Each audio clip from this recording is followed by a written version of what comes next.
Ipagsiluhod po ang lahat bilang paggalang sa banal na Espiritu sa katauhan ng ating minamahal na Apo Conching.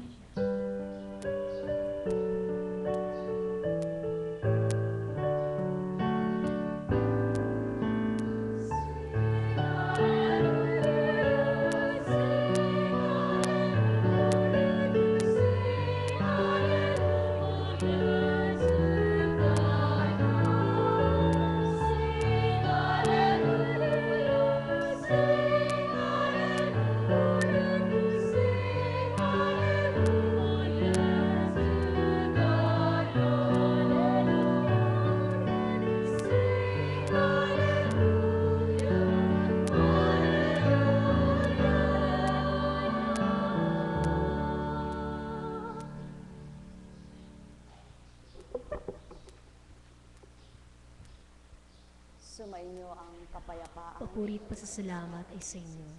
Kay buti ng Ama, kay dakila niya. Tapat kung magmahal siya. Wagas, walang maliw, walang kupas. Ang lahat ng saloobin ng mga anak niya ay batid niya. Ang mga mithiin nila, ang kaisipan kung anong nilalaman. Kaya't halina kayo mga minamahal ko, ilagak niyo ang katapatan sa puso niyo, ilagak siya. At doon maghahari kung ano at sino siya bilang Diyos Ama. Ang may pandinig ay nakarinig.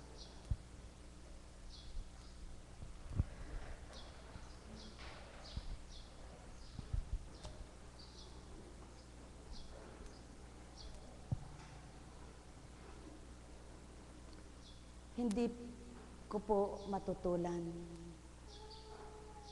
Maliwanag na patotoo ng Espiritu na siyang nangungusap at nagdidikta sa akin bago ako lumuwal.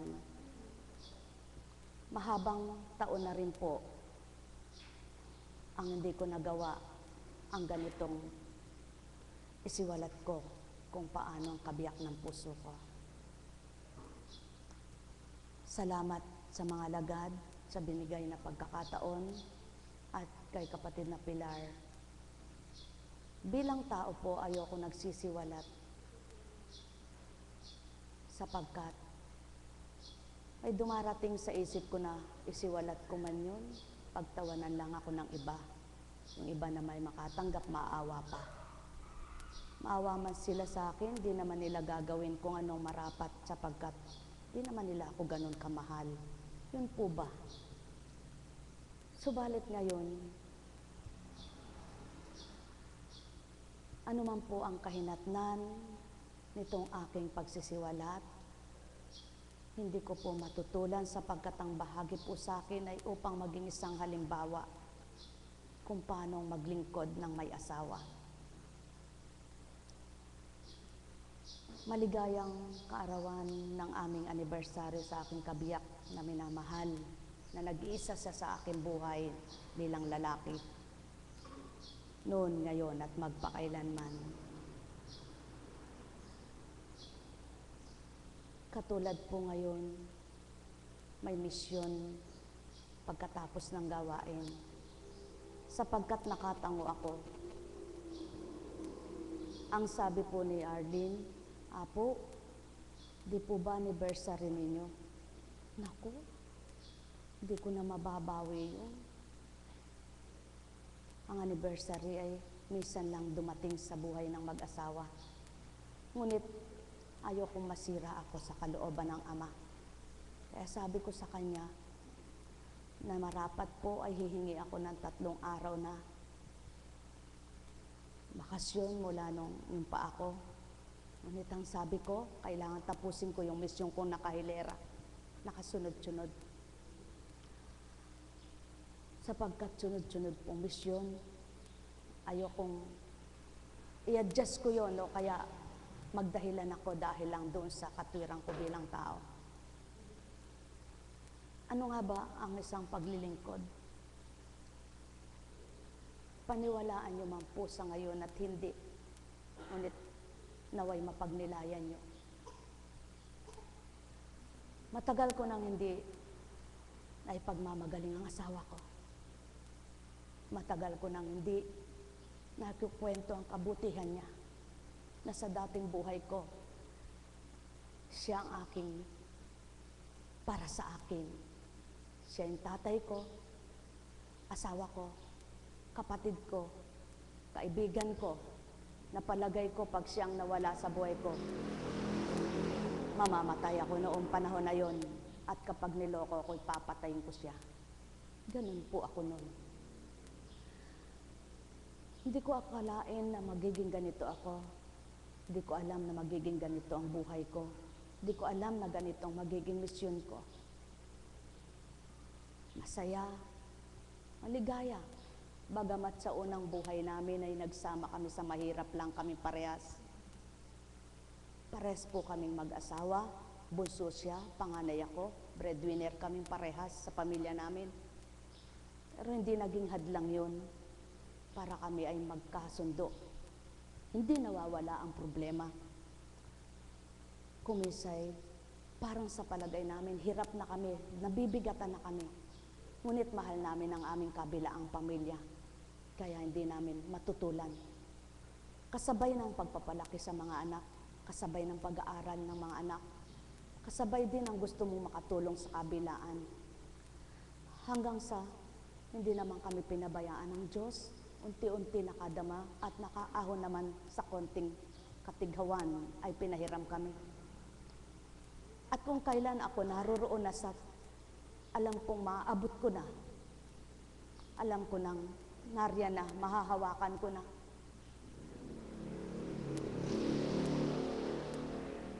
Sapagkat nakikita ko na ang pagbabago. Nit dumaan po at dumating sa buhay ko ang magmisyon.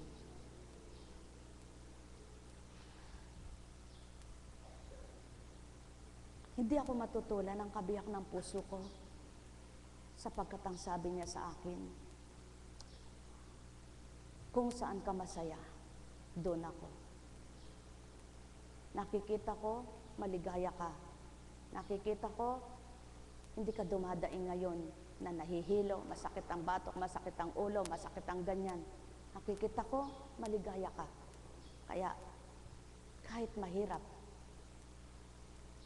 dumating po yung puntos na nung bago pa lang ako,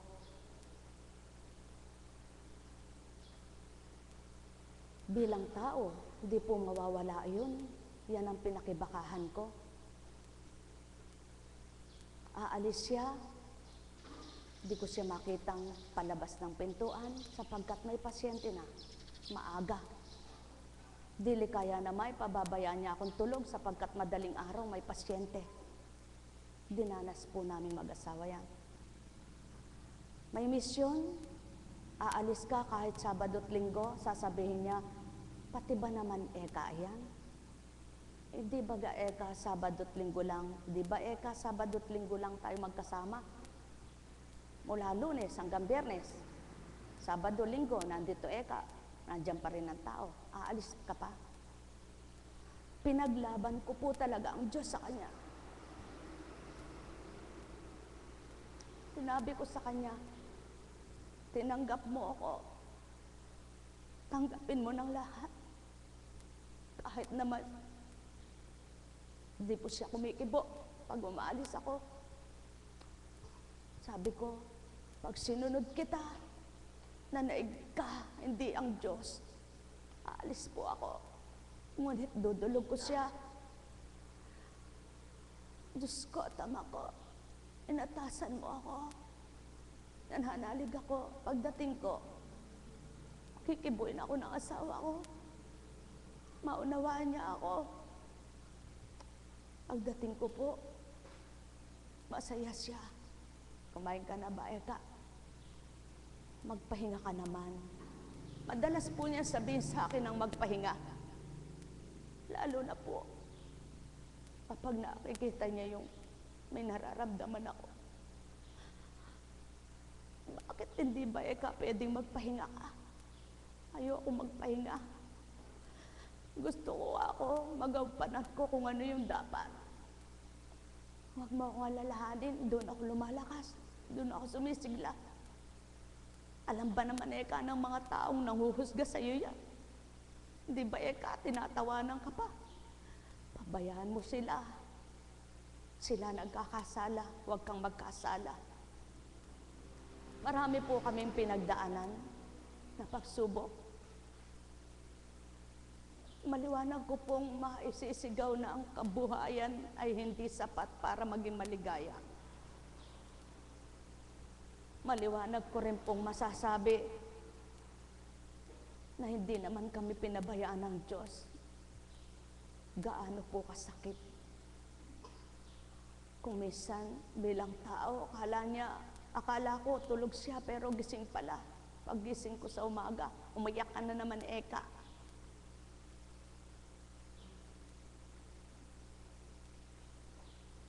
Kapait mo naman. Awang-awa na ako sa'yo. Ginaganyan ka na ng tao. Hindi ka man lumaban. Huwag mautoksuhin. Alam ko, hindi ito ang paraan para magbago ang tao. Huwag mo akong tuksuhin. Madalas po, puro na lang, Eka, ako napapagalitan. Ako na lang ba, Eka, ako nang may kasalanan, ako na lang ba, Eka, dapat magbago? Sabi ko, mapalad ka, kasi asawa kita. Alam kong hindi lahat kasalanan mo, pero ikaw ang umabot, ikaw ang nakakaunawa, ikaw ang umunawa. Kung minsan, Eka, hindi ko na maunawaan. Yung po sagot niya sa akin, kailangan unawain mo. Marami pong pinagdaanan. Bakit pinakibakahan ko? Sapagkat gusto ko pong mapatotohanan yung sinabi ng Ama. Hindi hadlang ang asawa. Anak, kung tapat ka totoo sa akin, maunawaan ka ng kabiyak mo. Ako ang magbibigay ng pangunawa sa kanya upang maipagpatuloy ang gampanin mo. Totoo po ang Diyos.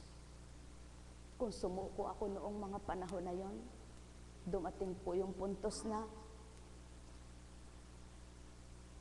sige, sabi ko, kung ayaw mo na, di na ako maglilingkod. Pero alam ng Ama, labag yun sa kalooban ko. Iiyak po ako na hindi niya makikita. Ngunit buhay po ang Diyos. Tatawag siya, Ma, maglingkod ka. Tatakot ako sa Diyos. Patawad, pasensya ka na. Nagbilang tao ako. Na sa dating buhay po, walang argumentong ganon. Masaya. Sa kabila man ng lahat.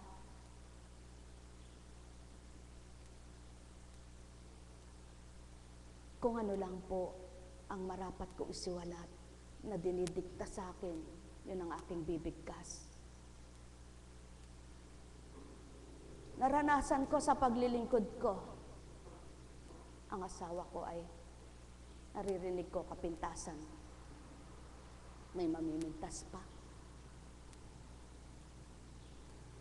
Ngunit di nila alam ang kanyang binabata. Hindi nila alam kung ano sinasakripisyo niya sa akin. Ngunit ang sabi ko, huwag mo silang patulan. Ang Diyos Ama naman nakaririnig ng lahat, nakikita niya lahat.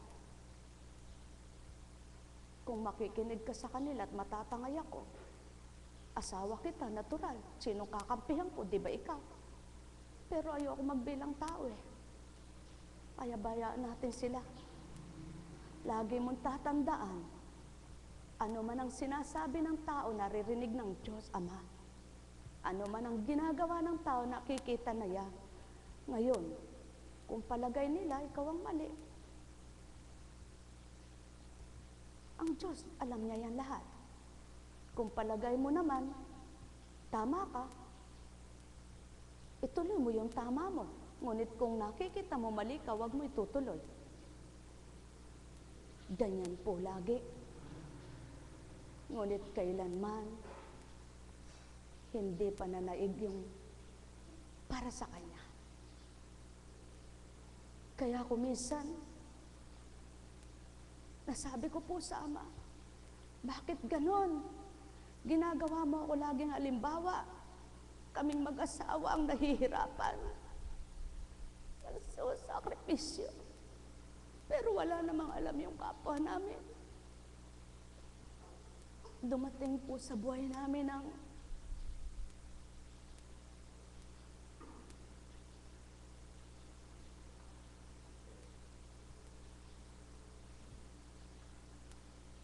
mga pinagdaanan namin. Magkasama naming tinatawid. At ang pinakamahirap na gidinhanas, nasabi nga niya, dahil sa pagmamahal mo sa mga kapatid, dahil sa pagmamahal mo sa tao, may naririnig ako sinasabi sa iyo ng tao. Masakit sa akin yun bilang asawa. Dahil parang wala akong magawa, parang inutil.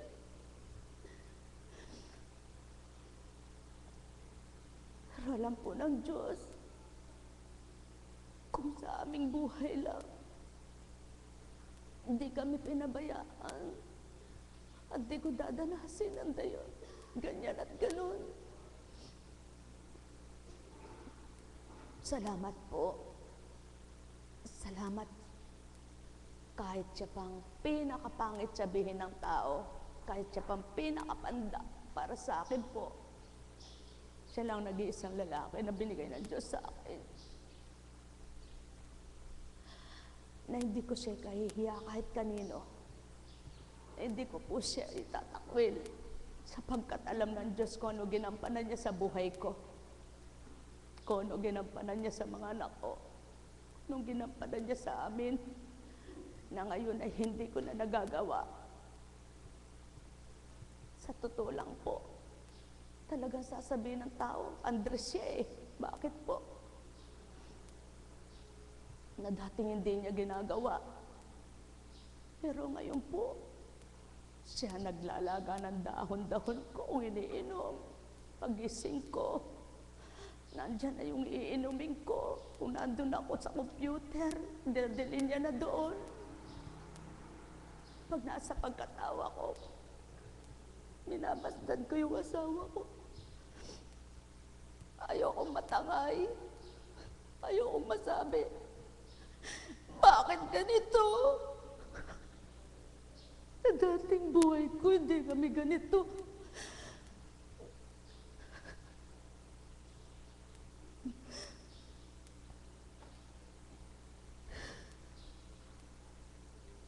Pero dahil sa tinanguan ko, dahil sa pag-aatas, dapat ko kong talimahin. Masakit man kung minsan, may sakit siya, iniiwanan ko para sa misyon.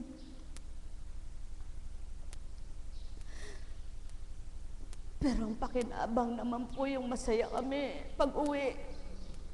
Dahil nagtagumpay ang misyon. At pagdating, ang sabi ko, gagaling ka na rin dahil tinupad ko ang Diyos, inuna ko siya. Wala naman po pagkabula. Naganap po sa kanya ang, dahil sa paglilingkod ko, hindi ko po alam na siya pala ay dumudumi na ng kamalayan yung mga anak namin. Saksi po si Chris. Maitim na lahat ang kuko ng asawa ko. Kaya yun na sinasabi ko sa kanya. Paano natin tatalikuran ng Diyos na tumutubos ng buhay? Dahil po ayaw niya na akong abalahin, ayaw niya akong mag-alala. Hindi niya agad sinabi. Nung po kasing bago ako, ang sabi ng doktor, kasi po, hindi pa ako matibay noon, hindi pa ako matatag. Lagi sumasakit sa sikmura niya. Binagi sa akin ng doktor, anang ama, ipa-endoscopy ko siya. Para na sa gayon, sumunod siya doon sa sasabihin ko. Ang sabi po ng doktor noon, confine na siya. Ngunit narinig ko po sa kanya, ma, sabihin mo sa ama, ayoko makumpine kasi paano yung mga pasyente. Salamat, yan ang narinig ko sa iyo, manalig ka, hindi magaganap yan. At kikilos ang ama.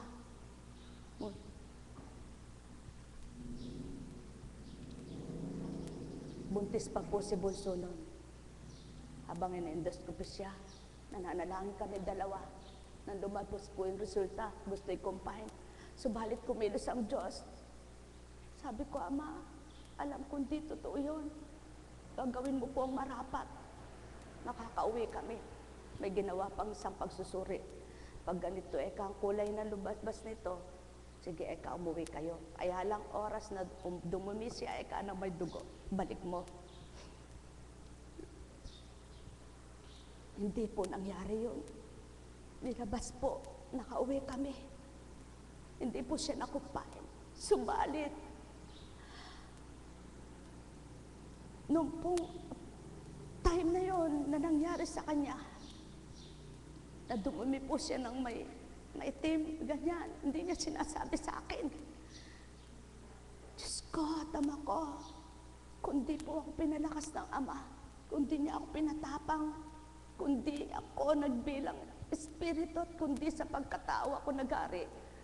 Kung pagkatao po yung baka nauna pa po ako namatay sapagkat naalala ko yung sinabi ng doktor. Pero buhay po ang Diyos. Maitim na, maputla, wala po. Tubig, tubig. Hinipan ng ilong, nabuhay siya. Yun po ang naging dahilan kung bakit lalo siyang naging matapang na ako ay pagbayaan niyang maglingkod sa kanya.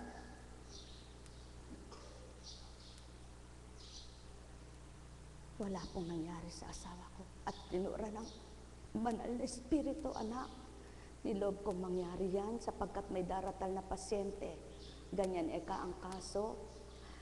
Ngayon anak, ituro mo kung anong pinatupad ko sa kabiyak mo, kung anong ginawang ininom niya at gagawin ko rin ang siya'y gagaling ko magtitiwalang ganap. Buhay po ang Ama. Naganap po ang kagalingan. Ano po ba ang ibig ko sabihin? Sa maraming pagsubok, sa maraming pinagdaanan, isa lang po ang totoo na karamay namin, ang Diyos na namamagitan sa aming dalawa. Kaakibat ang mga taong nagmamahal, totoong nakikiramay, totoong tumatanggap, totoong kumakalinga at sumusuporta. Salamat. Salamat sa mga caps, alagad, mga choir,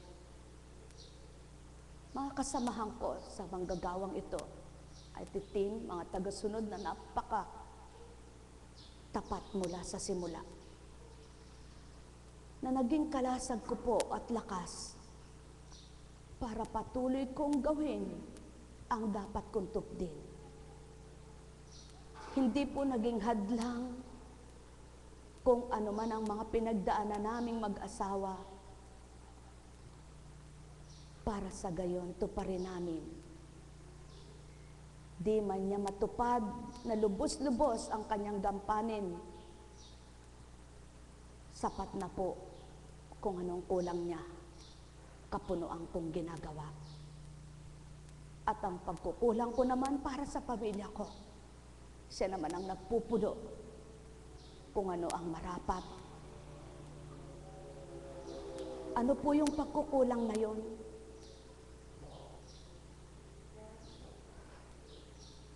Kapag wala ako sa bahay, siya ang nakaiwan sa mga anak ko, na sa dating buhay ay hindi gayon, nagkabaligtad po ang pangyayari. Dati ako ang sa bahay, siya ang nagtatrabaho. Ngayon, ano po ang nagaganap?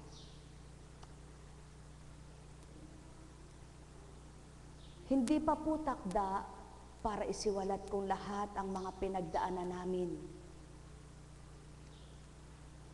Sapagkat wala akong maitatala sa libro ng buhay kung isisiwalat ko na sa inyong isa-isa. Ang mahalaga po, hindi hadlang ang asawa sa paglilingkod para sa ama. Hindi hadlang ang asawa para matupad mo ang atas ng ama. Hindi hadlang ang asawa para magpakatotoo ka. Hindi hadlang na mag-asawa. Ang hadlang lamang kundi kayo magkaisa, kundi kayo magkaunawaan at hindi magsuportahan. Walang perfect na pagsasama. Kahit kailan, hindi ako naniniwala sa mag-asawang wala daw silang problema. Hindi daw sila nag-away kahit minsan. Hindi daw sila nagkatampuhan kahit minsan. Hindi po ako naniniwala doon. Kung kami nga, sabi ko nga, mula sa simula, ginawa naman kung anong dapat at nararapat. Ngunit dumarating pa rin kung minsan yung tampuhan. Pero pagkatapos nun, wala. Yun ang nagpapatatag, nagpapatibay sa relasyon ng mag-asawa kung tunay na nagmamahalan. At totoong-totoo po, kaya naganap yun lahat. Totoong sinabi ng Panginoon, paano mo anak maisisiwalat? Mahalin ninyo asawa nyo habang nabubuhay. Hindi yung abusado kayo sa asawa ninyo. Kung sino na lang ang nagmamahal sa inyo, inaabuso nyo. Kung mamabait naman ang asawa ko, mahal ako niyan. Pag namatay, doon nyo makikita kung papaanong ginawa sa inyo. Mabuti kong nauna, yung hindi mabuti. Hindi niya na mapagninilayan kung anong ginawang kabutihan ng asawa niya at nakalaya yung asawa niya. Ngunit paano kung ang natira, yung nagmalabis sa asawa, dalahin niya yung sa puso niya sapagkat hindi niya ibinigay yung tamang pagmamahal sa asawa niya. At yun po ang nangyayari sa buhay ng tao. Sa mag-asawang hindi totoo ang pagmamahala na nagbibigay at nagkakaunawaan, malabis ang isa.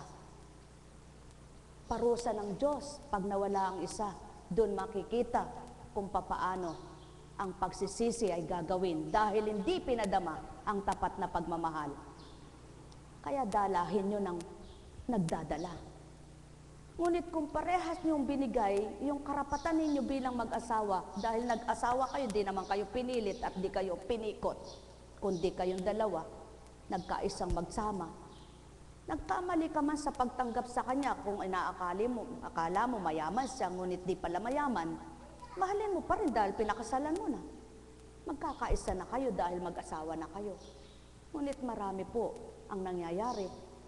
Parang bagay lang ang pinakasalan. Kung kulang sa bagay ang asawa, kung kulang sa salapi, hindi maibigay tunay na pagmamahal. Ngunit ayaw yun ng Diyos. Sapagkat ang tunay na nagmamahalan hindi sa salapi at sa bagay, kundi kung ano yung pagkukulang nyo sa salapi at kung anong pagkukulang nyo sa bagay, kapwa ninyo hinaharap at pinag-iisa yaon para makamtan ninyo ang tamang pagmamahalan. At yaon ang totoo. Ang tanong ko sa Panginoon, bakit ako pa may asawa ako? Paano maisisiwalat ng walang asawa yaan? Paano anak maisisiwalat ng di nakadanas mag-asawa? Paano anak mararanasan niya ng hindi nag-asawa? Ngayon, sinisiwalat ko sa iyo ang tamang pagsasama ng mag-asawa, ang tamang pagmamahala ng mag-asawa. Isiwalat mo ito sa kapwa mo, magalit man sila. Kaya naman po yan ang ginagawa ko. Walang perfect. Ngunit pinag-isa kayo ng Diyos para magmahalan. Ngunit niloloko ng babae kung minsan ng lalaki. Kung minsan naman ang lalaki niloloko ang babae. Maganda nang mamatay ang bawat isa na hindi kayo naglokohan. Dumanas man kayo ng hirap at mga pagsubok sa inyong buhay bilang mag-asawa, hindi na ninyo masisisi ang sarili ninyo dahil ba't ginawa mo, ganun ang asawa mo, ganun ang gawa mo. Magsisi ka man, ba't magano mang sabihin mo, wala na maririnig. Kapag babalat kayo na lang yon. Sapagkat dapat nung buhay, doon mo pinakita, doon mo pinaranas. Yun po ang maliwanag na sinasabi ng Diyos sa akin. Maniwala man at hindi ang tao. Bakit? Sapagkat habang minamahal mo ang asawa mo, nagtutuwa ang Diyos. Habang nagkakaunawaan kayo, nagagalak ang Diyos sapagkat pinag-isa kayo ng Diyos. At hindi hadlang sa mag-asawang tapat at totoo ang salapi at bagay. Kaya hindi maaring paglabanan at pag-awayan ito. Kundi ang tunay na nagmamahalan sa hirap at ginhawa, kaya nga yun ang tatanungan nyo. Yun ang tinanguan ng mag-asawa sa hirap at ginhawa. Maghirap man kayo, magginhawa man ang buhay nyo, magkaisa pa rin kayo at magkasama. Ngunit kumisan sa hirap ng buhay, humahanap ng kaparaanan at kaginawahan ng babae o dili kaya ang lalaki. Paano nagmamahalan ng gayon kung nasasaktan ang babae o nasasaktan ang lalaki? Hindi totoong pagmamahal yun. Bagay ang minamahal, salapi ang minamahal. Mga minamahal, ang tunay na pagmamahal ay nakapagpapalakas ng katawan, nakapagpapasigla ng kalooban at nakapagpapatibay. Bakit? Kapag nadama mong mahal ka ng asawa mo, kahit may sakit ka, sumisigla ka, di baga? Kapag nakita mo mahal ka ng asawa mo, hindi ba't nakapagpapalakas ng loob mo? At yan ang totoo. Kaya kung minsan nagugupo ang tao dahil sa dalahin niya na rin sa problema niya na hindi naman dapat niya naging problema kung nagpakatotoo siya sa Diyos. Ngunit sino po ang tatanggap nito? Ang tao ay nagmamaang-maangan, nagkukunwari. Madadaya mo ba ang Diyos? Magpakatotoo ang bawat isa. Kung mahal mo ang asawa mo, gagawin mo yung karapatan para mahalin mo siya. Bibigay mo ang karampatan mo para mahalin mo siya. Hindi dahil minahal mo siya sa bagay at sa lapi lang at sa mabuti niyang ginagawa. Ang tunay na nagmamahalang mag-asawa, sa kanyang kamalian at kabutihan, mahal mo pa rin siya. Mamahalin mo ang kapintasan niya, mamahalin mo ang kabutihan niya. Hindi lamang ang kabutihan niya ang gugustuhin mo, kundi paging ang kanyang kamalian. At yun ang totoo. At naway maging isang halimbawa ito sa inyo. Ang pagmamahal ng asawa, hindi lamang yung mabuti niya ang ginugusto at minamahal. Kung ano yung kamalian niya, idudulog mo sa ama, hihingin mo sa ama na magbago siya. At iuulat mo sa kanya kung ano ang mali niya. At nang dahil nagmamahala naman kayo, bagamat hindi kayo nagkakaunawaan sa una, dahil sa pagmamahala ninyo sa isa't isa, na nakikita ng ama at nadarama ng ama, sa isang pagkakataon, sa oras na binigay niya, magkakasiwalatan kayo, maunawaan niyo kapwa, ang ano kung mali ninyo at bakit kayo nagkaganon. Gayon dapat ang mag-asawa. Hindi yung nagsisinghala, nagsisigawan lang. Pagkatapos ay wala na. Kapag nasaktan ng isa, tama na. Yung mababa, umaamo, laging nagpapakababa. Hindi ganon. Ang dapat sa mag-asawa, kung sino nagkasala, humingi ng tawad, huwag ikahiya dahil mag-asawa kayo. Lalaki man ang nagkasala, huwag ka mahiya sa babae, mahingi ka ng sorry, mahingi ka ng tawad, sapagkat asawa mo yan. Kung ikaw naman babae ang nagkamali, mahingi ka ng tawad sa asawa mo, mahingi ka ng sorry, sapagkat dapat mo lang sabihin, asawa mo yan. Ngunit kung di nga kayo totoo sa isa't isa, hindi nyo magagawa yan. Kaya ang nagaganap, naghihiwalay, dili kaya ay naghahanapan, nagsusumbatan. Ano ang nais ng ama? Ano ang layo ng ama? Subukan ninyo sa hirap at ginhawa, magmamahalan kayong mag-asawa, sa hindi nyo namamalayan natatapos ang problema. Subukan ninyo, mag-usap kayo ng mabuti, nagkagalit man kayo ngayon, hindi sumapit ang maghapon na hindi kayo magkabate, hindi dumating ang gabi, hindi kayo nagkausap. Matatapos ninyo, sapagkat nandoon ang pagmamahal niyo, nandoon ang Diyos na nakagitna sa inyo, nakikita niya kung paano niyo nilulutas nang dahil sa Kanya, kayo ay hindi niya pababayaan. At At yun ang totoo. Mga minamahal, walang perfect. Lahat nagkakamali. Ang asawa ko, hindi perfect. Ako, hindi perfect bilang tao. Ngunit sa aming mga kamalian, sa dapat naming ituwid, dapat hilingin sa Diyos kung ano ay tatama at ano dapat na maitama pa. Walang perfect, tandaan nyo. Diyan kayo sinusukat ng Ama, diyan kayo sinusubukan para gawin yung tama ang lahat ng mali para sa inyong dalawa. Mga minamahal, nawa, kung ano man ang naging mensahe ngayon, alam ko at batid ko sa mga naririto, may mga dinadala at pasanin sa asawa. May mga naghahanap ng pagmamahal sa asawa. May nagmamahal, ngunit hindi niya madama ang pagmamahal niya. Dumarating sa buhay ng tao yan. Dumarating sa pagkatao mo yan bilang tao. Ngunit, hindi pagsisiping ang kailangan ng mag-asawa. Hindi lamang ang isang bagay na ginawang sagrado ng Ama para kayo ay magkasundo. Hindi sa lahat ng bagay, dapat magkasundo kayo. Sapagkat kung isang bagay lang ang mahalaga sa iyo ay laman, hindi totoong pagmamahal yan. Ngunit kung tunay na pagmamahal, nakakaunawa ang bawat isa sa inyo kung nararapat at hindi, kung dapat o hindi. At yun ang nagiging daan para lalong lumalim, tumibay ang pagmamahalan. Mga minamahal, ang Diyos ay pag-ibig. Ang Diyos ay ganap. Kung lahat lamang na mag-asawa sa isa't isa ay magkakaunawaan, walang hidwaan at mga anak na nagdurusa na sila ang umuunawa sa mga magulang nila. Walang anak na nagdurusa na ang mga anak nila siyang nagsasakripisyo para sa kanila. Ang tawag ng Ama sa mga mag-asawang walang kwenta na naghiwalay, mga anak na walang kwenta. Sapagkat kung may kwenta at may kabuluhan sila, walang anak silang nagdurusa. At diyan ay pinatototohanan ng Ama. Niloob ng Amang maganap sa buhay ko ang mahirap para sa isang magulang. Niloob ng Ama maganap sa buhay ko ang mahirap para sa isang ama. Sabay naming hinarap, sabay naming hinanap ang kalutasan, sabay naming nakita ang resulta kung paano ginawa ng Ama na may magandang kaakibat pagkatapos ng pangit na naganap.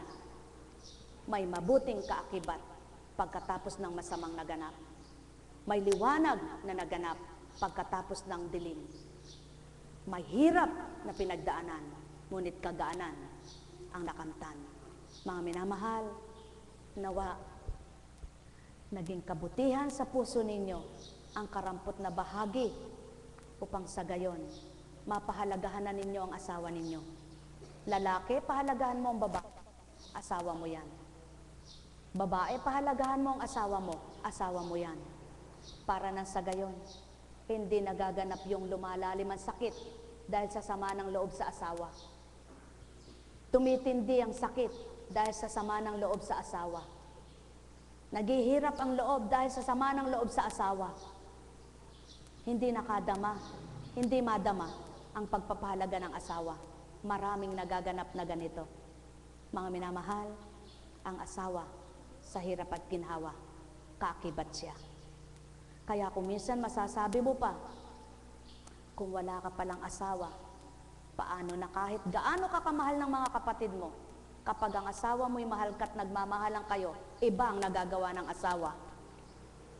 Ngunit, ang sabi nga, kung naglilingkod ka na, sumpungan mo na ang Ama at nakilala mo na siya at gusto mo nang magpakatutot, magpakatapat sa kanya, talagang di mo na pala maisip mag-asawa. Kaya noon, ang sabi ko, mabuti pang di na ako nag-asawa, pero salita ko lang po yun. Bakit? Sapagkat kung di pala ako nag-asawa, makapaglilingkod din naman pala ako kahit may asawa. Hindi ko naranasan ang may magmahal na asawa, may magmahal na mga anak, at may magmahal na biyanan at manugang. na mga hipag at bayaw. Kahit na mga pinagdaanan ninyo, pagsubok, sapagkat tao kayo pare-parehas, ugaling tao kayo, hindi kayo magkapang-abot, hindi kayo magkaunawaan. Subalit nang nakilala nyo ang Diyos at tinanggap nyo ang Diyos, yung lahat ng pagkakamali nyo, pinipilit nyong baguhin, ipinakikita at binibigay ng Ama, ang tama pa rin. Buhay ba ang Ama? Kaya sa inyong lahat, purihin, purihin, purihin ang Ama. Dakila siyang walang kapantay. Nawa upang huwag dumatal sa buhay nyo ang magsisit pagsisihan nyo kung ba't di nyo minahal at hindi nyo binigay ang maganda sa inyong asawa habang nabubuhay. Padaman nyo na at ipakita. Dahil hindi nyo alam kung kailan ang kamatayan. Dahil hindi nyo alam kung kailan mamamatay. Ngunit, kung nagpapasakit naman sa inyo, kayong mga naririto, kung pasakit naman ang dinadanas nyo sa asawa nyo, ibigay nyo siya sa Ama. Ibigay nyo sila sa Ama. Ipagkatiwala nyo sila at sigurado ang Ama ang magbabahagi para sila'y magbago sa hindi nila tama at totoong gawa. Buhay ba ang Ama? Sapagkat hindi lahat ay maunawaan pagdaka sa iyo ng asawa mo. Ngunit kapag pinaglaban mo ang Ama, ipapaunawa ng Ama sa asawa mong di makaunawa kung ano ginagampanan mo at dapat mong gampanan. Yaon pala ang pawang katotohanan. Kaya, magpakatotoo kayo sa Diyos at bibigay niya yung katapat at katotohanan. Mahirap man para sa tao, ngunit magaang magagawa ng Diyos na totoo. Buhay ba ang Diyos? Isa lang po ang sinabi ko sa Kanya. Paano kung ikaw ang ginamit ng Diyos? Ikaw ang maglilingkod at ako ang sutil para sa iyo. Makapagtatagumpay ka ba? Hindi. Yan po sabihin niyo sa asawa niyo. Paano kung ako ang maging sutil at ikaw ang gamitin ng Diyos? Kalaban mo ko. Magtatagumpay ka ba? Hindi. Kapag nagkatakot ang asawa mo sa Diyos, sasabihin niya, o sige, maglingkod ka na. Buhay ba ang Diyos? Sapagkat, kung totoong may takot ang tao sa Diyos hindi naman inaagaw ang asawa mo. Hindi naman nawawala ang asawa mo sa'yo. Nakikiparte lang ang kapwa mo, nakikiparte lang ang kapwa at sao. Bakit ayaw mo? Sakim yun, sakim sa pagmamahal. Bakit? Kasi may asawa. Abot mo nga yun, abot mo nga yan, abot mo nga yan. Susubo na lang, gusto abutin pa. Tama ba yun? Hindi. Lalo na kung prinsipe, sasabihin, aba, abot mo yun, abot. Dapat ang napangasawa mo hindi asawa tawag doon, katulong. Buhay ba ang Diyos? Buhay ba ang Diyos? At yun po ang totoo. Kapag ang asawa mo'y palautos, abot mo nga yun, abot mo nga yan, abot mo nga yan. Sabihin mo, hindi pala asawa hinanap mo, katulong. Buhay ba ang Diyos? Buhay ba ang Diyos? At pagkatapos ay oorasan ka sa pag-uwi mo, hindi pala dapat asawa tawag doon. Empleyado. Bakit po? May oras ang uwi mo empleyado man kung minsan nag-o-overtime o kaya na-traffic, hindi agad makauwi. Yung pa kaya naglilingkod sa Diyos, maoorasan mo ba yan? Hindi. Kaya kung tunay ka nagmamahal sa asawa mo at minamahal mo asawa mo, mahal mo buhay niya, sa Diyos siya naniligayahan, sa Diyos siya gumiginhawa, sa Diyos siya nagpapagaling at gumagaling. Ibigay mo ang kagalingan para sa Kanya. Di ba ga? Kaya lamang maraming tao sinasabi, mahal ko ang asawa ko, iniipit naman, sinasakal. Hindi sinasakal na gano'n Sinasakal sa pagmamahal. Iniipit ang pagmamahal. Gusto siya lamang. Sakim ang tawag doon, hindi pagmamahal. Buhay ba ang Diyos? Kaya naman, ikaw namang mabait na asawa na sunod-sunuran ka sa Kanya, ikaw hirap na. Wala kang magawa. Hindi ka makalaya. Mahal na mahal mo siya. Kasi minahal mo siya kaysa sa Diyos. Mahalin mo ang Diyos. Ang pahirap na ginagawa sa iyo ng asawa mo, palalayain ka. Siguro, sasabihin ng tao, siguro, sabi pa. Hindi siguro. Totoo. Mga minamahal, subukan nyo. Subukan nyo. Kayong may sakit ngayon, na ang dahilan ng hirap ng loob nyo sa asawa nyo, gagaan yan. Gagaan. Kayong mga tumataas ang diabetes dahil sa problema nyo sa asawa nyo, bababa yan, magno-normal. Kayong tumataas ang kolesterol dahil sa inyong asawa, magno-normal yan. Kayong mga tumataas ang mga immune system bodies nyo, namamatay, tumataas ang cancerous dahil sa asawa nyo, mamamatay ang cancer nyo. Mabubuhay ang immune system bodies nyo. Dahil nagmamahal ang asawa nyo, minamahal kayo, dinudulog kayo ng asawa nyo, pakikinggan kayo ng Diyos. Buhay ba ang Ama? At yan ang pawang katotohanan, kaya kung minsan may nagaganap sa buhay ng tao, para maging halimbawa siya, pagtawanan man siya ng hindi totoo, pagtawanan man siya ng hindi tumanggap, pagtawanan man siya ng hindi maniwala. Ang mahalaga, ang totoong sinabi mo, ang Diyos ang nakakita, ang Diyos ang nakarinig. Kaya kung totoo sinasabi mo, ipangalandakan mo kahit saan. Huwag mong katakutan, huwag mong kahiyaan. Sapagkat ang Diyos amang nakaririnig at nakakakita, siya ang tanggulan mo at husgahan ka man ng kapwa mo, siya pa rin ang magtatanggol sa iyo. Buhay ba ang Ama? Bakit ba lagi tumataas ang presyon mo? Bakit ba tumataas lagi yung hypertension mo? Sino may kasalanan? Ano ba kasalanan? Kung minsan hindi sa anak, kung minsan hindi sa kapatid, kung minsan hindi sa kabuhayan, madalas sa asawa. Buhay ba ang Ama? At yan ang pawang katotohanan. Sapagkat, ang totoong nagmamahal sa kanyang asawa, hirap na hirap ang loob niya kapag hindi niya nakikitang totoo yung asawa niya. Ngunit dahil hindi niya rin makita at makilala ang Diyos na totoo, hindi niya rin maramdaman kung paano mahalin siya ng Ama. Kaya ang dinidibdib niya, yung ginagawa ng asawa niya.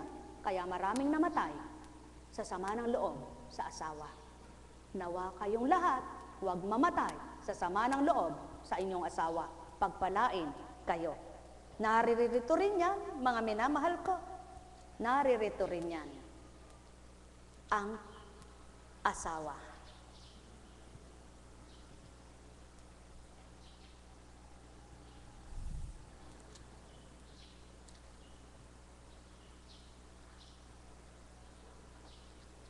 Pag ginusto ng Ama, ituturo niya yan kung nasaan. Kapag ayaw niya, tatapusin niya na sapagkat may misyon pa. Ayaw niyang ituro sa akin kung saan pahina. Ang sabi niya, nandyan.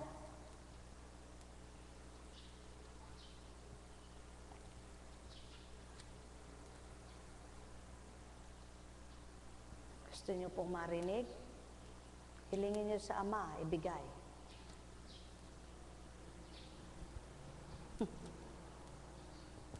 Ang pag-aasawa.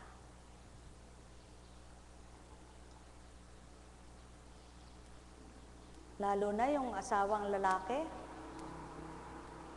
aba, ang gusto na lang sa kanyang asawa ay sunod-sunuran. Gawin mo ito, gawin mo yan. Diyan ka lang, dito ka lang, kang aalis.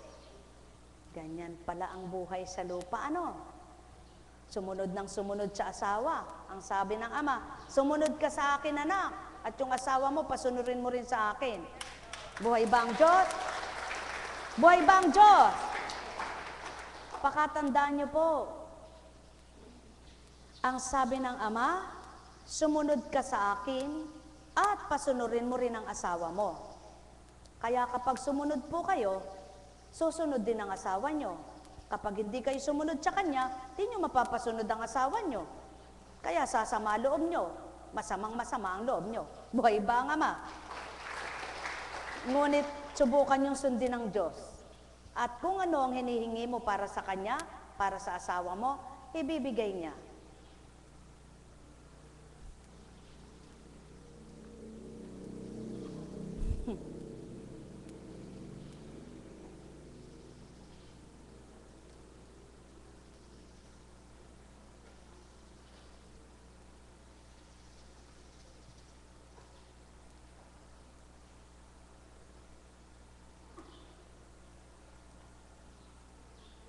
Ayaw ipakita. Ang sabi niya, kayo nang maghanap. Hanapin nyo. Makikita nyo. Tuturo ko na lang sa inyo.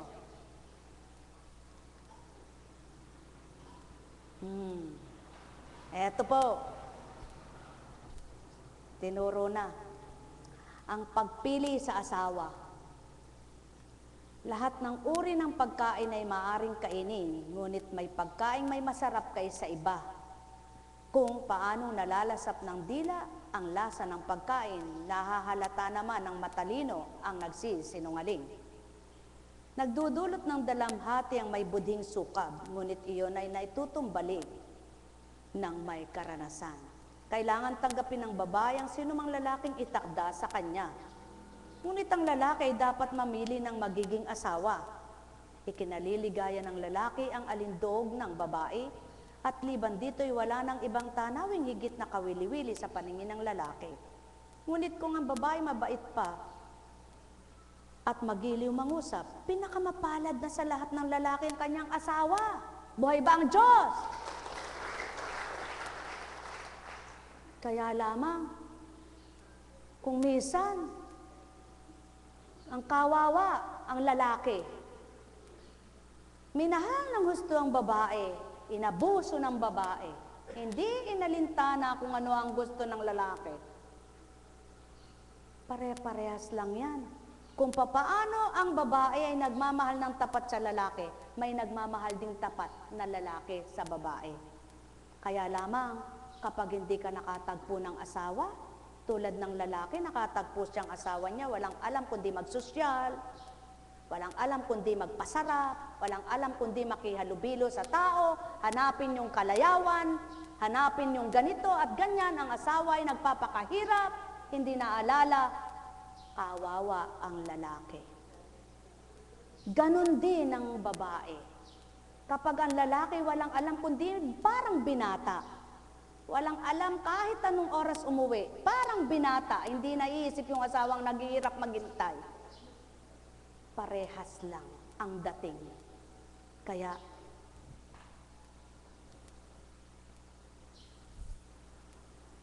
kailangan tanggapin. Para sa isang lalaki, ang asawa ay malaking kayamanan, isang katulunging makatutugon sa kanyang mga pangangailangan, at isang bagay na masasandigan. Laging napapasok ng maninira ang halamang walang bakod, gayon din naman ang lalaking walang asawa. Palaging palaboy-laboy, buhay ay malungkot. Hindi dapat pagtiwalaan ng mabangis na tulisang nananalakay ng bayan-bayan. Subalit itong higit na di dapat pagtiwalaan ang lalaking walang sariling tahanan. Ano po yung ibig sabihin na walang sariling tahanan? Magnilay na lang kayo. Buhay ba ang ama? Buhay ba? Ano ba kaya? Nagpapagamot kami rito. Hindi kami nakikinig kung anong kwento ng mag-asawa. Mga minamahal, dumatating sa buhay ninyo, kayong mga may asawa, ang anibersaryo. Dumadating sa buhay ninyo, ang may kaarawan kayo. Dumarating sa buhay ninyo, ang mga pinagdaraanan nyo. Ngunit pag dumating sa buhay nyo, ang anuman na yaon, Diyos ay kasama nyo, di pababayaan kayo. Buhay ba ang Diyos? Kaya, anuman ang dinaranas nyo, masakit? Sadya, niloob ng Ama na magkaroon ng pasyente ngayong oras na ito, na ganyan ang sakit. Sa hindi nyo namamalay at hindi nyo tinatanong, nagkaroon ng ganyan ang kabiyak ng puso ni Apo Kunching. Ngunit hindi kumalat. Pakitawag mo nga si Danilo. Huwag niyong ikahiya ang asawa niyo. Yung iba, pag ng gwapo, kinahihiya yung asawa, pangit daw. Ba't mo pinangasawahan? Ba't mo ginusto? Ba't nagpaanak ka? Diba? Diba? Nahihiya ka sa tao, nahihiya ka si Eka, ako kinahiya ko Eka sa asawa ko, hindi ko maipag maglaki. Bakit ka nagpapa? Iba nga ma. Dapat, kaysa sinasaktan mo damdamin, iwanan mo na lang. Tama ba? Ganon din naman ang babae. Parehas lang. Buhay ba ang Diyos? Mga kaps! Di ba masarap magmahal ng asawa? O ito, wala nang mamahal eh. Masaya ba walang asawa? Ha? O, masaya maraming tahanan.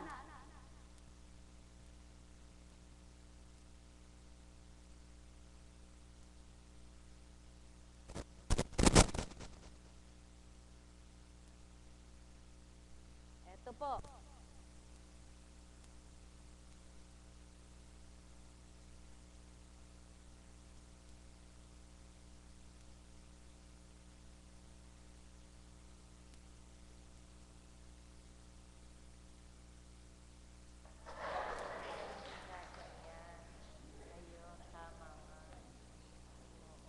Sinabi sa kanya, magmimisyon si Constancia kahit may kumikirot ka. Tandaan mo, hindi lalagpas ang 9 na araw, magaling iyan. At hindi magbabakas tulad ng iba.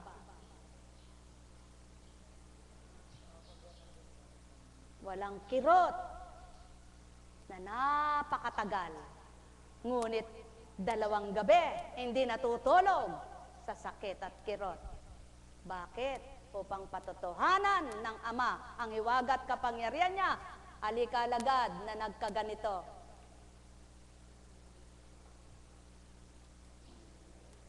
Hindi pa siya lingkod. Tagasunod pa lang siya dati. Gaano katagal ang pinagtiisan mong hirap dyan? Gaano kamahal ang mga iniinom mong gamot? 1,000 ang isa. Pero hindi doon gumaling ano? Saan gumaling? Saan gumaling yan? Sa ICMO. Saan gumaling yan? Sa ICMO. Eh, ba't tinatawanan nyo dahon-dahon?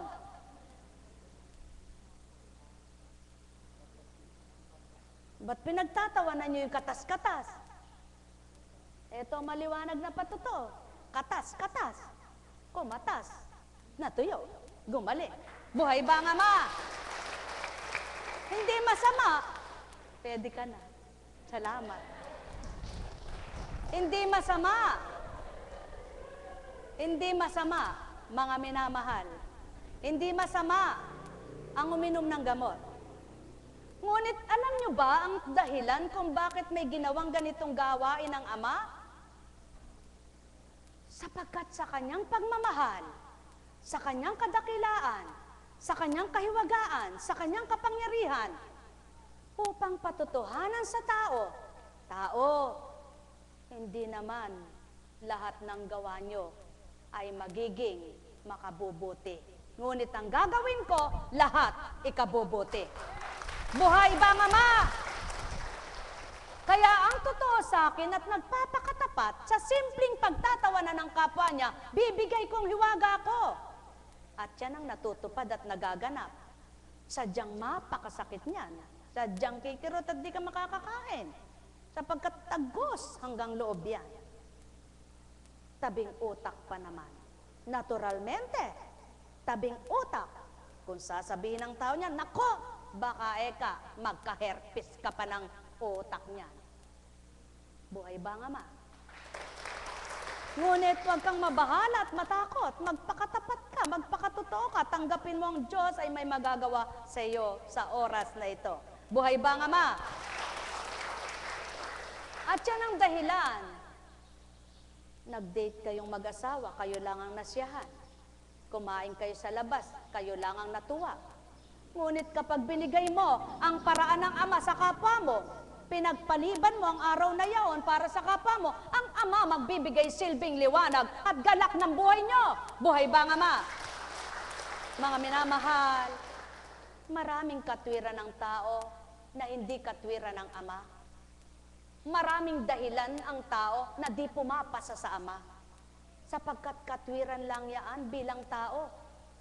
Ngunit maging katwiran mo ay ang katwiran niya at ipagkakaloob niya sa iyo ang ligaya at ginhawa.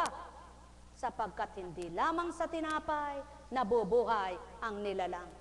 Bagkos ang bawat salita niya ay nagbibigay buhay, kaya't kung ang tao lamang ay totoo at magiging tapat, walang magiging talusira kanino mang kapwa. Sapagkat ang Ama ay tapat, ang Ama ay totoo, at ang Ama ang tunay na buhay, ginhawa at ligaya. Sumainyo ang kapayapaan, pagharian kayo. Ang may pandinig ay nakarinig, ang may mata ay nagliwanag. Kung minsan ang dakong ito, pinagtatalunan pa ng pamilya. Ang gusto ng isa, dito. Ang gusto ng isa, doon. Bakit di nyo pag-isahin ang pananampalataya nyo? Bakit hindi nyo pag-isahin ang pananalig nyo upang kamtin nyo ang tunay na kalooban ng Ama? Bakit hindi nyo gawin ang marapat sa Kanya? Bakit hindi nyo tanggapin kung sino siya at ano siya sa buhay nyo? Upang makita nyo ang tunay na katwiran niya at maging lubos kayo sa bawat isa. Mga mahal, pakatandaan nyo, walang taong matwid, walang taong banal. Ngunit lahat ng nabaluktot at maaring iunat ng Ama ay magagawa niya.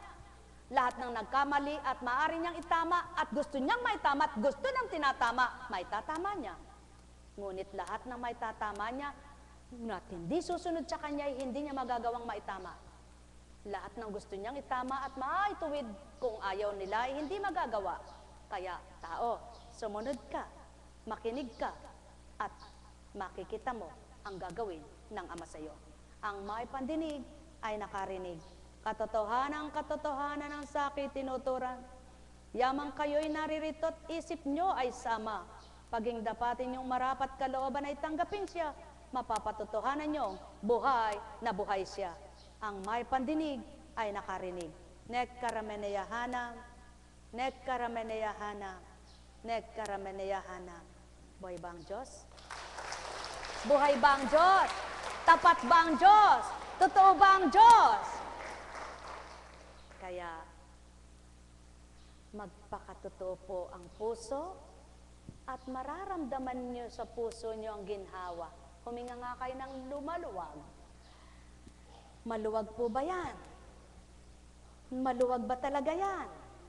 Ngayon, ganito. Sabihin nyo nga, Ama, ano man ang aming kamalian sa unang buhay, yaon ay amin ang nakita at nakilala. Matwid naming hinihingi sa iyo na kami mapatawad mo at patawarin mong totoo. Ano man ang lahat ng iyon, kalit-lihitan mang kasalanan, isinusuko ng buong kababaan, at hinihiling na kami ay maging lubos na sa pagtanggap, pagkilala, ang matwid ay aming magawa na. Sa gayon, mapapatawad mo ngang lubos ang mga sala namin noon at malilihis mo pa kami sa muli naming maikaligaw at ikamali sa buhay. Amen. Buhay ba ang Diyos? Buhay ba ang Diyos? Buhay ba ang Diyos? Kaya mapapalad ang mga anak ng Ama na kumikilala at nakakilala na at nakitang mali nila. At yaong makita ang pagkakamali at nang makita ang kakamalian, pinilit, pinagsumakitan ng maituwid at pagsisihan. Sino masisiyahan? Sino magagalak? Sino matutuwa? Hindi ba ikaw na lumalapit ng tapat? Kaya sabi nga, kung sumusunod ka sa akin, humiling ka sa aking pangalan at ikay aking pagbibigyan. Buhay ba ang Ama? Kaya, sumusunod ka ba sa Ama?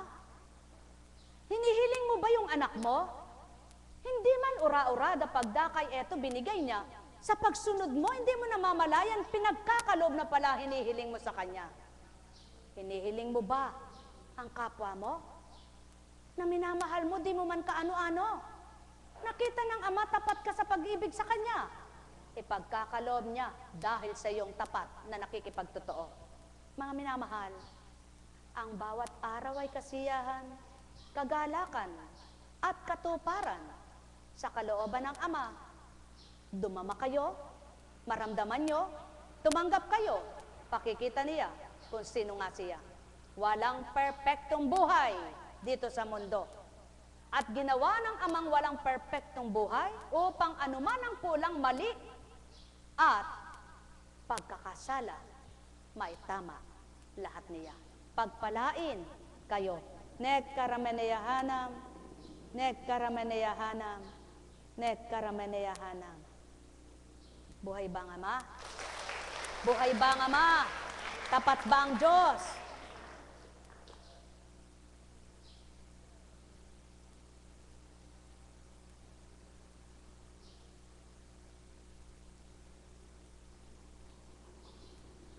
Ano ba ang sinuko mo? Ang sinuko mo ba'y nakabuti at makakabuti? Nagsuko ka para sa makabubuti at ikabubuti? Papahamak ka ba ng Ama mo? At siyaan ang totoo. Kaya, yaman kung kayo'y subusuko, isuko nyo ng tapat at totoo. At kailanman, sa pagsuko niyong tapat at totoo, walang kapahamakan mula sa Ama, kundi kaligtasan. Nagkarameneyahanam, nagkarameneyahanam, nagkarameneyahanam. Ang may pandinig ay nakarinig. Buhay ba ang Ama?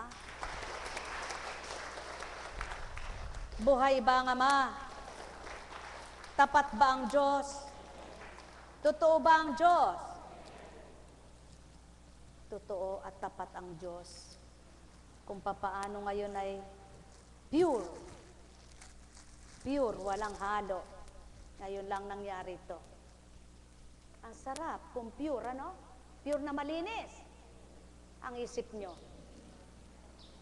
Makakamtan nyo ang star ng buhay nyo. Dahil doon nyo makukuha ang pagniningas at pagliliwanag ng isip kapag nasa kalinisan kayo at liwanag na mula sa Ama. Ang may pandinig ay nakarinig. Ngayon, tapat ba kayo? Totoo ba kayo? Ano ang hinahantay ninyo? Ang inaasahan ninyong ganti ng Ama? Parusa ba? Wala nang maglilingkod ng tapat. Kaya mga mahal, gawin ang dapat, tupdin ang karapat-dapat, kayo ang magagalak. Ang may pandinig ay nakarinig. Buhay ba ang Diyos? Buhay ba ang Diyos? Buhay ba ang Diyos? Kaya lamang kung minsan ang tao may pandinig bingi, may mata maliwanag bulag, may pandama buhay walang maramdaman. Sa katotohanan ng Ama, umaayaw ang ginugusto, sanlibutan at laman. Sumayinyong kapayapaan, pagharian kayong tuwiran, malubos ang kasiyahan, kagalakay inyong kamtan. Alam kong may magagawa ang Ama. Alam kong may magagawa ang Ama. Pagka winika niya, manalig ka na. Bawat araw, ako sa inyo naghihintay. Banalig kayo, kamtin nyo ng liwanag ng inyong mga iniiling. Alam kong di, ringgin kayo ng Ama. Alam kong di, ringgin kayo ng Ama. Pagka winika niya, manalig ka na. Bawat araw, ako sa inyo may nakalaan. Mayroon magandang mangyayari sa inyo. Aking mga minamahal, mayroon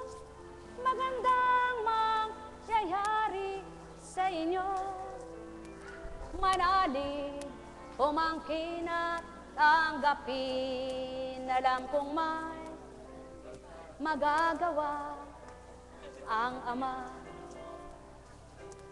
Alam kong may magagawa ang Ama. Pagkat winika niya, manalig ka na. Bawat araw ako sa inyo may nalaan.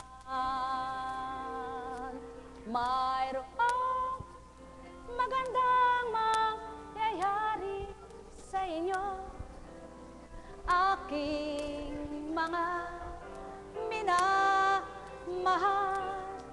Mayroong magandang mangyayari sa inyo, manalig, umangkin at tanggapin. Alam kong may magagawa ang Ama.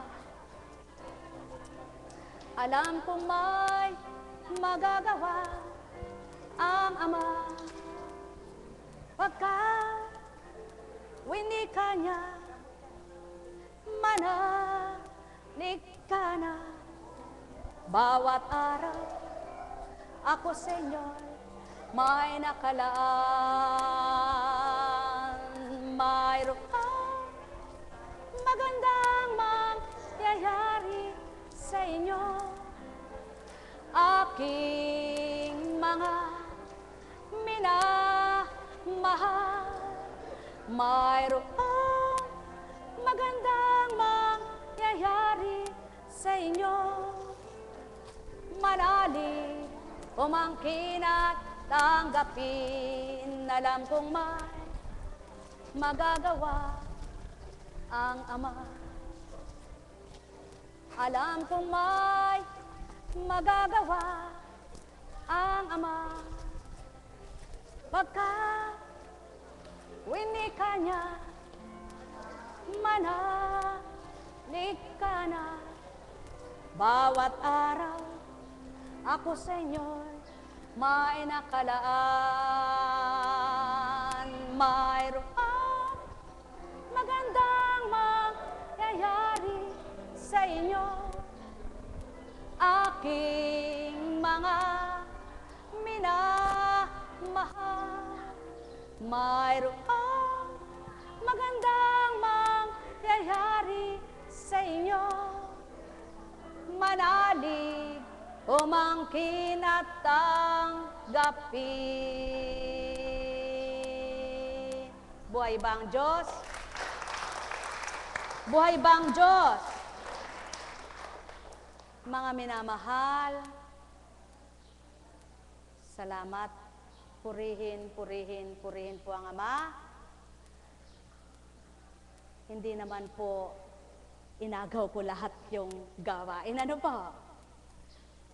Nawa po ay nagsilbing inspirasyon, aral, at halimbawa ang binahagi ko bilang tao.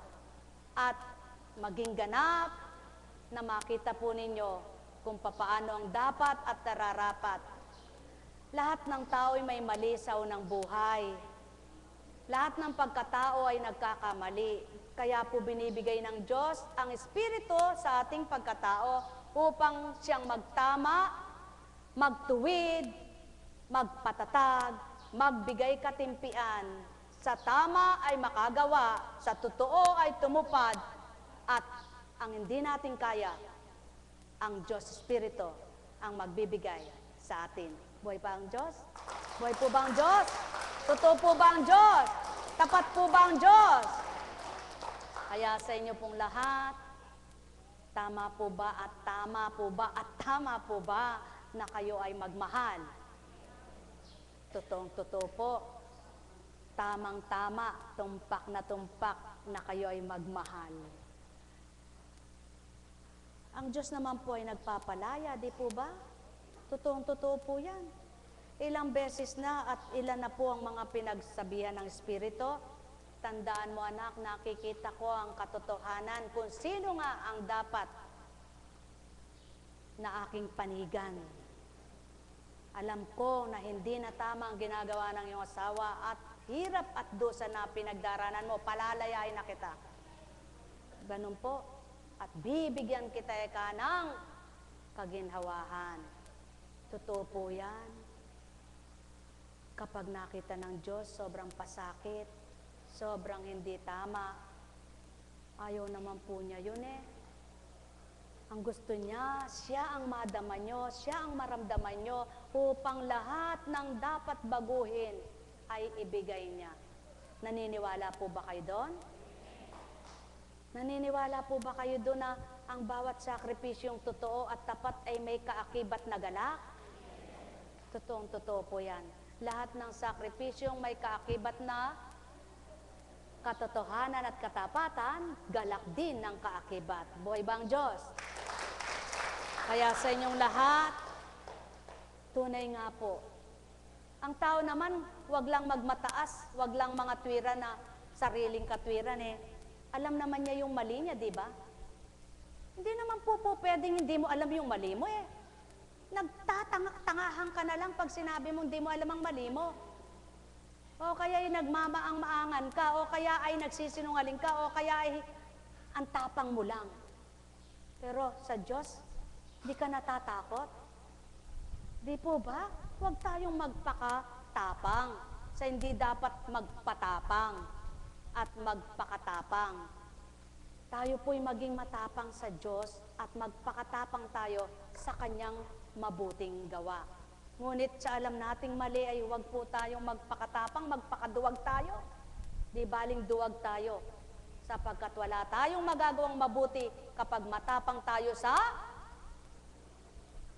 kapwa natin, mali naman ang ginagawa. Di baling sabihin nilang, katanga naman niyan. Okay lang. Ang pagkatanga mo naman ay para sa pagsunod mo sa Diyos ay okay lang. Ngunit kapag sinabi kang, matapang. Matapang sa pakikipagtotohanan sa Diyos, okay lang. Okay din yan. Kesa naman sasabihin, katapang ka ng tao na yan, walang inuurungan, napakatapang. Tingnan ko kapag ang Diyos ang kumilos, kung hindi siya umurong. Buhay ba ang Diyos? Buhay ba ang Diyos? Ay magagawa ka pa ba sa tapang mo? Kapag ang Diyos na ang kumilos para ikaw ay tapusin niya yung tapang mong walang kwenta? Kung hindi totoo, puro kasamaan, tatapusin ng Diyos yan lahat. May katapusan ng lahat, may hangganan ng lahat. Lagi niyong tatandaan, kung ang daan, pasikot-sikot man at ilang tulay ang pagdaraanan, huwag ka lang babalik, makakasadsyad ka sa iyong tutunguhan. Ganyan din ang pagbabagong buhay. Marami ka munang pagdaraanan. Ngunit huwag kang babalik sa dating ugali mo at pagkatao mo. Makikita mo rin ang hangganan. Buhay ba nga ma? Ngunit nagbago ka. Dahil nakikita mo nga yung mga pinagdaraanan mo, nagbalik ka na. Diyos ko, ayoko nang magbago. Ganyan pala pagbabago. Hindi mo makikita kung ano pangako ng Diyos. Hinding-hindi. Ang makikita mo sino? Yung lagi mong kasamang ginugusto. Sino kaya siya? Tingnan nyo nga katabi nyo. Tingnan nyo nga, baka siya ngayon ang nananaig. Nako, kawawa naman kayo. Buhay ba ang Diyos? Kaya sa inyong lahat, pagarian kayo ng bango ng buhay, ng liwanag ng buhay, ng kagalakan ng buhay, ng kapayapaan ng buhay, na tanging sa Diyos Ama lamang makakabtan. Pagpalain kayo. Tayo na, mga mahal. Sa pangalan ng Diyos Ama, Diyos Anak, Diyos Espiritu Santo, humayo kayo ang may galak sa puso nyo, matigib ng ligaya, at buong kababaan na tanggapin nyo ang Ama. Do'y pakikita niya sino siya at ano kayo sa buhay niya. Sapagkat siya'y buhay na mahalaga kayo at mahalaga siya sa buhay ninyo. Magandang umaga po sa pahapon na. Tayo na, magsiuwi na tayo. May mission po kami, wala nang bendisyon. Sasabihin